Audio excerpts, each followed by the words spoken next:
Hi, I'm going to react to Zappa, the Black Page #2 from Zappa in New York. These are all my other Zappa reactions on this playlist called Frank Zappa Reaction Videos. And you can see that I've done a lot of things, apparently 20 things. So this will be the 21st Zappa. And I went from having never heard Zappa to hearing so many things. And let's look at the date of that I've first never. video. The first video was 4 months ago, 19,000 views. The Peaches on Regalia. Someone just corrected me recently. That's not regalia, it's regalia. I'm like, interesting. Anyway, so that was the first one, and that was 4 months ago. And in 4 months, I have somehow managed to do 20 videos. All right, let's get into it.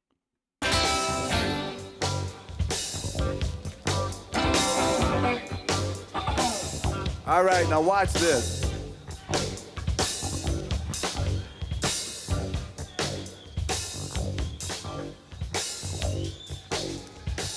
Let me tell you about this song. This song was originally constructed as a drum solo. That's right. Now, after Terry learned how to play the Black Page on the drum set, I figured, well, maybe it would be good for other instruments. So I wrote a melody that went along with the drum solo. And that turned into the Black Page Part 1, the hard version.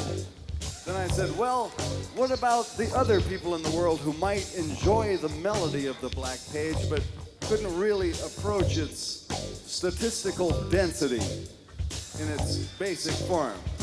So I went to work and constructed a little ditty, which is now being set up for you with this little disco type vamp. This is the Black Page Part 2, the easy teenage New York version.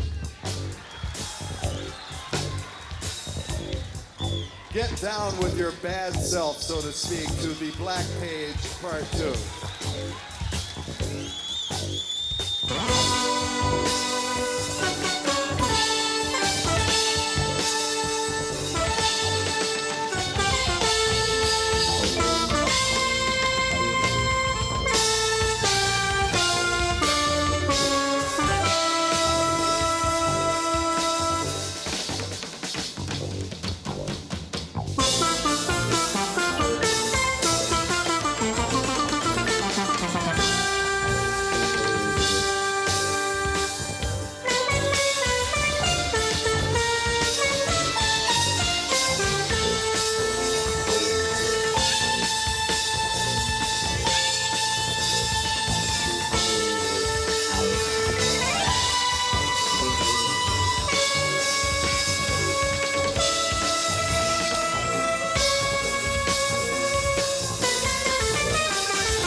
Thank you.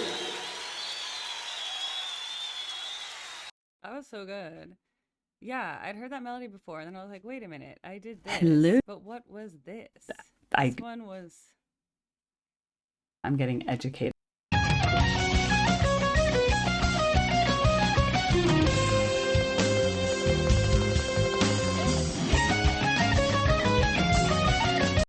The drum solo.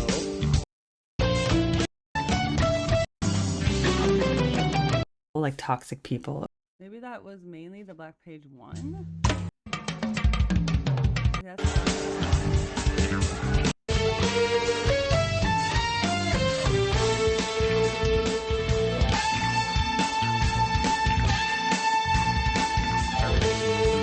Okay, no, that's Black Page. What's interesting, that was Zappa playing Zappa. That was the sun. So I think that the reason this is here is because it's Zappa and it's really good. This version definitely, I was like, oh, this is a good recording. It sounded really nice in my ears. It was pleasant. I didn't think there was any issues with EQ or sound mix. I could hear very clearly all the doubling because there was the do do do do do do do, but it was doubled with the marimba, I think, which is so impressive because it's not always a straightforward rhythm, and the notes are also not exactly scale based, or at least our normal scales that we play in Western music. They're very interesting, and so I've just always been impressed. But as I listen to Zappa, what's cool, just like when I was a music student in conservatory, I first thought that all 20th century classical music was psycho. I was like, this is terrible. Why did they do this? I was very like, what'd you do to my Beethoven? You know, like, I don't want it. I was like, I don't want this. I didn't want it. And then as time went by, why am I so quiet today? As time went by, now it's too loud. I decided, or I learned that, for example, Stravinsky stuff, like when I first heard the Rake's Progress opera, I was like, oh God, I hate it. But then I was in the Rake's Progress, and as I heard the music over and over again, I got used to the music, and then I started to really like it. But it took a while. So I feel the same way with Zappa. At first I was like, what is this? And now I listen to it and I go, oh yeah, totally normal. Nothing to see here, people, just music. I'm like, nothing to see here. And I recently was listening to Phish, my favorite band, of course, that led me to this whole channel. If it wasn't for Phish, I wouldn't have started the channel at all. Like, at all. It just wouldn't have happened. But I want to point out that I was listening to Fluffhead yesterday on the radio, and I'm not sure which one, but you know, it's composed. But let's see. There's a part of Fluffhead that sounds so Zappa in. Let me find the part. Hey, look at that.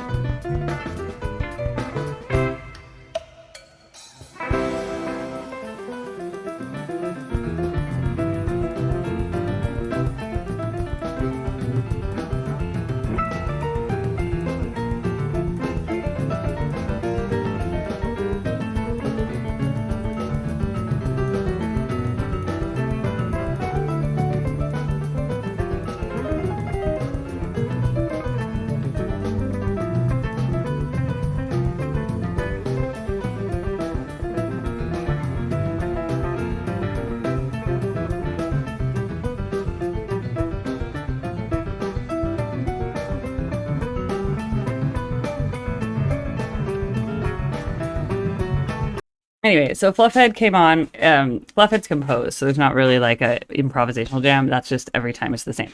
So I was in the radio. I was listening to Phish radio yesterday in the car, and that part came on. I was like, wait a minute. I was like, that is so influenced by Zappa. And I was like, oh my God. And I wouldn't have known that until I listened to Frank Zappa. But do you hear that section that I just played? That's particular. So Zappa-esque. It just stared at me right in the face. I was like, oh my God, it's so now my music follows me everywhere. My point is, everything I learn on this channel, it comes with me everywhere. I'm not just like, oh, okay, listen to it once. And I don't lie. I'm pretty honest. Like, I won't say something's amazing unless it's amazing. And I'll say if I don't like something. This Black Page number 2, I liked it so much better than whatever I heard with Zappa playing Zappa. I think I heard both 1 and 2 because there was the drum solo and then the other part. This recording was just superior, so superior. And so I'm really glad I heard it.